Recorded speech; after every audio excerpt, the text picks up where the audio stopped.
Nath. Espero que todos estejam bem. A lição de hoje, a lição escolhida, chama-se Além dos Outros. Acredito que é um título bastante sugestivo, que a gente fica pensando que Emmanuel falou para Chico escrever essa lição, Além dos Outros, né? Fica um convite, o que será esse Além dos Outros? Como todas as lições, é baseado num trecho do Evangelho. Esse trecho que foi de inspiração para Emmanuel fazer essa lição está em Mateus, no capítulo 5, versículo 46. E Emmanuel foi bastante econômico, porque ele só pegou, não fazem o mesmo os publicanos? Ele faz uma pergunta. Nós podemos entender um pouquinho melhor? Vamos pensar assim, o capítulo 5, que está em Mateus, começa como o Sermão da Montanha. O Sermão da Montanha é tido como um guia espiritual para nós muito importante. Tão importante que Gandhi falava que se perdessem todos os livros, mas ainda permanecesse o Sermão da Montanha, estava tudo bem. O homem teria como viver decentemente, eticamente e de uma forma amorosa, acreditando em algo maior. Então, o Sermão da Montanha, ele traz para nós uma bênção do Pai, Pai Deus, e pôs essas palavras em Jesus. E Jesus deu à humanidade, então, para que seja como um dever do homem, mas o homem, aquele que escolhe o bem. É uma luz norteadora, é uma esperança, é um consolo, é uma alegria e é um conforto. E não é uma coisa muito grande, não. É um trecho curto e que tem toda essa sabedoria. Aí, na parte que nós vamos desenvolver aqui, ela está no subtítulo, que é Amor aos Inimigos, da onde Emmanuel tirou essa frase que eu falei. Primeiro, antes de explicar ler tudo, vamos pensar quem são os publicanos. Não sei se todo mundo sabe, mas eu gosto sempre de pressupor que é bom a gente, quando sabe, relembrar. E quando não sabe, a gente aprende, né? Então, relembrando ou aprendendo, os publicanos eram uma categoria aristocrática dos romanos, que os romanos elegiam, eles tinham, nós sabemos que os romanos dessa época de Jesus, eles dominavam praticamente uma grande parte, se não for praticamente toda, não era, mas uma grande parte do mundo conhecido da época. Então eles iam numa província e elegiam, né? Não, os romanos eram como é que eu falei aqui? Peraí, me entendi agora. Eles eram os publicanos, que era de uma categoria aristocrática, mas como bom aristocrata, eles não trabalhavam, eles mandavam, eles tinham seus empregados. E o que eles faziam? Algo bastante antipático, porque eles eram coletores de impostos, mas impostos que não se reverteriam para os judeus, para o povo, que se reverteriam, isso em todas as outras também comunidades, se reverte para o bolso dos próprios romanos. Então, quando uma pessoa seu amigo, de repente, torna-se trabalhando para os publicanos, ele se torna uma pessoa extremamente antipática. Agora, o interessante é que Mateus era um coletor de impostos, ele próprio.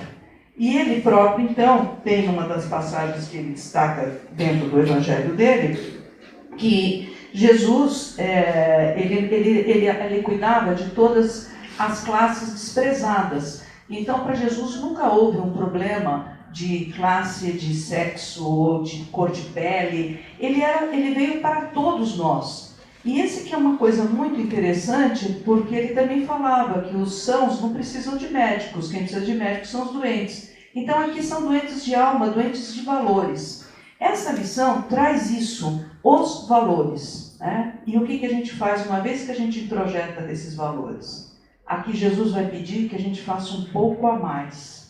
Nesse trecho, então, que foi destacado, eu amar aos inimigos, então assim, ele fala aqui, amarás o teu próximo, Jesus, né? E odiarás teu inimigo. Eu, porém, vos digo, amai vossos inimigos e orai pelos que vos perseguem, a fim de seres verdadeiramente filhos de vosso Pai. Olha o desafio, né? Olha, vamos amar nossos inimigos. E aí ele fala assim também: vós, portanto, sereis perfeitos como é perfeito o vosso Pai Celeste.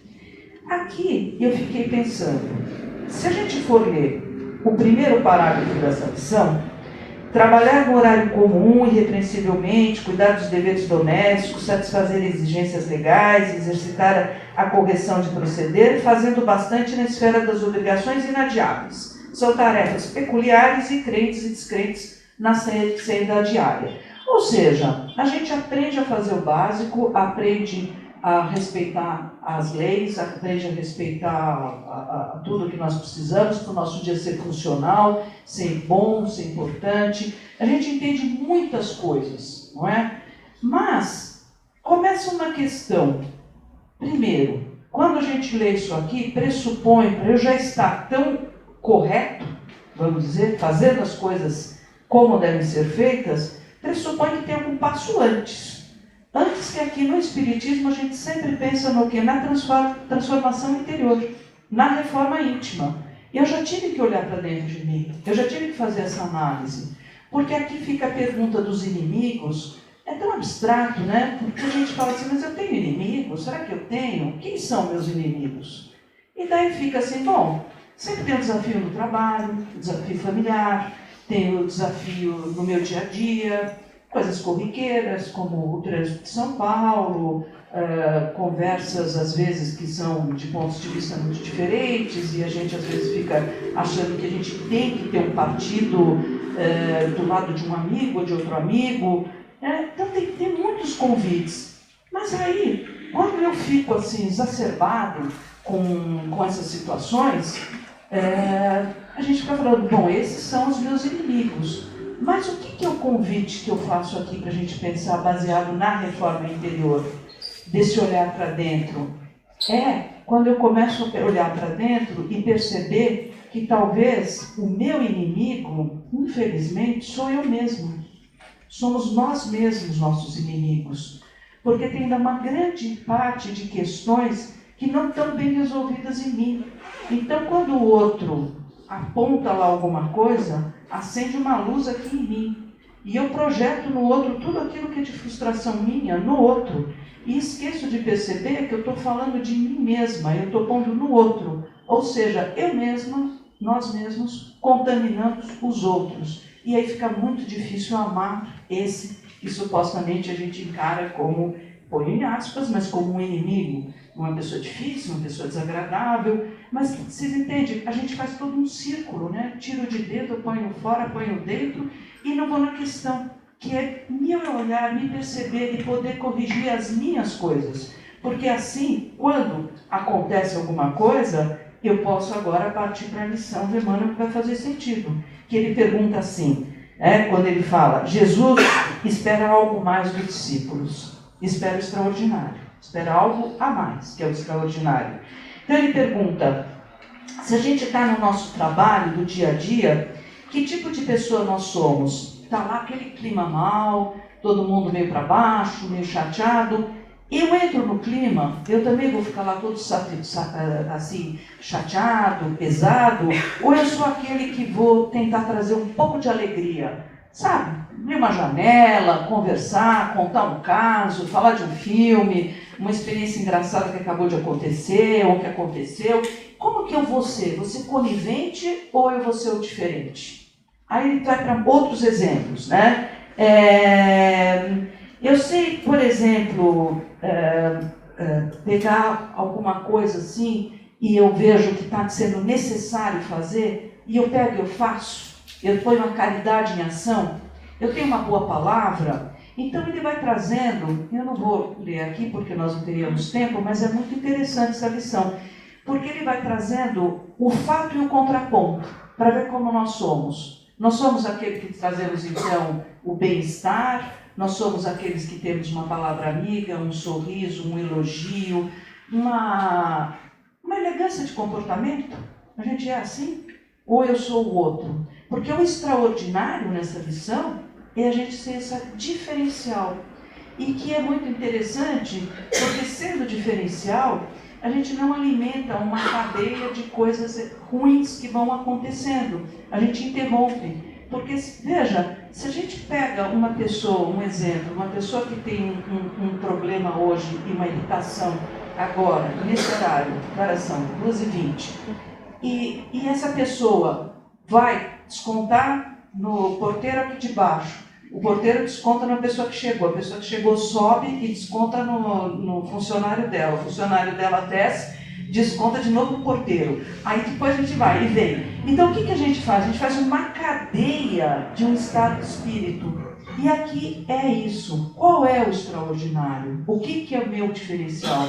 É não entrar na contaminação das situações. Mas para isso nós temos que fazer um trabalho interno muito grande. Muito, muito grande. E ainda nós temos que estar bem claro, como eu comecei com o Sermão da Montanha, com todos os ensinamentos de Jesus. Jesus nos traz a oportunidade de uma reflexão, mas uma reflexão que vai além da fé, porque ele traz aqui, como o Kardec sempre nos aponta, uma fé que é a fé raciocinada. É a fé onde eu posso pôr em prática e posso pensar nas coisas que eu estou fazendo. E esse amor fraterno, ele é construído, esse que eu não vou brigar com o porteiro, ele é construído quando eu consigo me separar do outro. Eu estou com o outro, mas eu estou separado do outro, eu não sou o outro. Então não importa o que o outro faça no momento, eu tenho o equilíbrio de poder dizer não, eu tenho o equilíbrio de poder ser gentil, eu tenho o equilíbrio de poder fazer uma oração por essa pessoa. Por exemplo, família, nós todos sabemos que é o nosso celeiro mais complicado, né? São os pintinhos mais difíceis de serem cuidados, né? Parece que muitas vezes até vale muita expressão de pisar em ovos, né? Que a gente tem às vezes que está lá todo numa situação bem assim, que a gente sabe que é fácil estragar o momento, né? Então, o que é isso? Se eu puder ter um pouco de olhar desapaixonado, aonde eu posso trazer os nossos conhecimentos espirituais, que nós somos todos espíritos em evolução, então, ora, eu vou estar num momento que eu estou lá no meu degrau um pouco mais para cima, e se eu olho um parente meu, um amigo meu, ou até um desconhecido, mas voltando para casa, né, que é mais difícil, eu posso olhar e falar, puxa, não está tão bem, né? Como precisa de um olhar mais atento, às vezes é um abraço, é um beijo, fazer um chazinho, bater um papinho, é aquela atenção extra da gente até dar tempo para o outro poder parar um pouquinho para pensar no que está dizendo, que isso vai trazer uma situação também complicada, de conversar. Falam, e eu acho muito importante, que a gente cultive muito o diálogo, porque para a gente fazer isso que Emmanuel nos propõe, que ele se baseia nesse extraordinário na visão dele, esse extraordinário, a gente encarar como assim, é importante a gente nós podemos nos comunicarmos, conversarmos tranquilamente, perguntarmos como o outro está, como que é tal situação para a pessoa, porque a gente pressupõe a mesma coisa quando eu fui falar dos publicanos, nós pressupomos que os outros entendem o que a gente está falando. Às vezes a gente fala algo que parece muito claro, mas não é claro para o outro. Então, buscar essa perfeição que traz aqui na lição, né, seres perfeitos, a gente vai parar e vai falar, bom, mas perfeitos como Pai, como que é possível isso? Isso não é uma coisa que é possível. Mas, que nós nunca vamos nos igualar a Deus. Mas nós temos que ter metas na vida. Nós não temos metas desde sempre. A gente entra na escola, tem a meta de aprender, tem a meta de aprender não só a lição, mas como nós nos comportarmos em sociedade. Aí nós temos uma meta de passar de ano, daí a gente se forma, tem que trabalhar, tem que casar, tem um monte de metas. Ou optar por não casar e ficar bem com isso, ter filho ou não ter filho. A gente vai tendo um monte de metas, né? E de situações que a gente vai tendo que fazer. Mas, de fato, quando a gente lê esses textos, nós temos ter o cuidado de não trazer isso literalmente. Tem muita coisa aqui que são, vamos dizer assim, objetivos ou são metáforas. A gente tem que também, na comunicação da leitura, compreender de uma forma muito ampla, e a gente não restringir. Né? Quando fala o amor é incondicional. Mas não estamos ainda preparados para isso. Nós estamos preparados para ir amando, aprendendo a amar, aprendendo a discernir o que é importante ou não, mas ainda estamos encarnados. Tem muitas coisas que nós temos que ir pondo limite, vendo as situações. Então, aqui a Joana de Ângeles, que para quem não a conhece, é um espírito que acompanha o Divaldo Franco, é a mentora de Divaldo. Ela é um espírito psicóloga muito interessante, ela tem uma série de psicologia, de livros de psicologias, nós temos até alguns aqui, onde a gente aprende muito com ela. E ela traz uma ponderação interessante do Sede Perfeitos, que ela fala assim, é um trecho: nenhuma possibilidade existe de alguém ser perfeito como o Pai Celestial. O autoconhecimento passa pela transformação e pela reforma íntima. E daí que ela coloca: ser perfeito na condição humana é tornar-se melhor a cada dia, com uma profunda conexão com Deus. Então, olha que bonito isso, né? Eu acho muito gratificante a gente ouvir uma frase como essa, um pensamento desses, porque nós somos humanos, então nós temos que saber que cada um de nós tem essa possibilidade, cada um no seu ritmo, no seu tempo. Mas o importante é a meta, onde a gente quer chegar. Então, cada dia tentar melhorar um pouco. Não é que a gente vai, de repente, melhorou. A gente não vai acordar melhor. A gente pode ter o que na psicologia a gente chama de insight, é claro. Mas para ter o insight, houve toda uma construção anterior, de muitos erros, muitos acertos, muito pensamento, conselhos, né? Vai, vem, chega uma hora que a gente vai um pouco para frente. Mas essa é a nossa meta, é cada vez mais e um pouco para frente. E por isso que a gente aproveitar dessa forma a nossa atual encarnação. Que tudo o que a gente puder aproveitar de melhor aqui é melhor para nós, porque nós acreditamos na reencarnação. Então, cada vez mais a gente vai ter que voltar, retomar e retomar. Tem um mito grego, que é o mito de Sísifo, que o Sísifo era um semideus e ele realmente foi um pouco ousado, porque ele engana Zeus, que era o top de linha lá da mitologia grega, né? E o deus deles, né? E, lógico, ele foi descoberto. Então, como castigo, ele tem como condenação carregar nas costas uma pedra enorme, pesadíssima, numa montanha. Aí ele sobe. Quando ele chega no topo da montanha, não tem topo, é um pico. Então ele vai ter que, naturalmente ele cai. E aí ele vai ter que fazer isso eternamente, esse movimento. Então, para que eu trago essa história? Para pensarmos que nós podemos ser grandes repetidores nas nossas encarnações. E nós podemos escrever um enredo novo, né? A gente termina aqui, desencarna, aprende tudo que tem que aprender lá, reencarna, mas com um novo script. A gente não precisa estar com todo o script sempre desatualizado, sempre o antigo. É o convite da gente fazer o novo.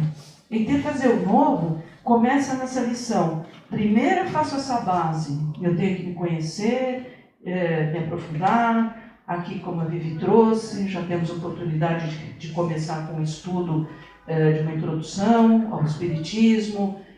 Depois temos a possibilidade para aqui para os formados já de fazer uma revisão de estudo no terceiro ano, porque tem para ouvintes. Ou seja, nós sempre estamos aprendendo, conhecendo, investindo nisso, para nós podermos ter essa base de chegar e fazer o extraordinário, porque é muito mais fácil a gente ir num ambiente chato e entrar na mesma sintonia e, além de não aproveitar, sai de lá pesado, aborrecido, falando mal, ou nós podemos ser esse agente, o agente que vai levar a mudança, vai mudar a situação. Isso serve desde os nossos convívios pequenos, íntimos, como nós vimos aqui na lição, até as coisas maiores. Então fica aqui, realmente, eu vou terminar porque já são 2h30, depois a gente continua a nossa conversa, com um pensamento, né? Que nós sabemos assim, como no Espiritismo, a gente aprende que não pode terceirizar nada. Nós somos responsáveis por tudo que nós fazemos. ainda que a gente tenha assim, o respaldo em algumas circunstâncias, a gente tem o livre-arbítrio. Então é muito difícil a gente estar numa situação onde a gente não pode fazer diferente.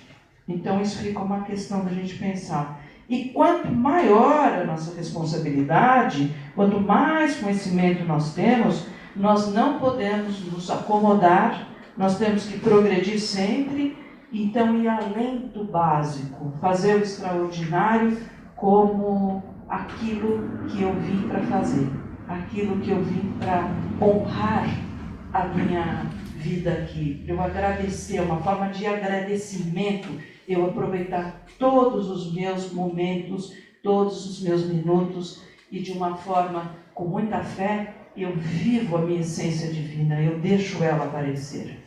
Então eu termino por aqui e a gente depois conversa. Obrigada.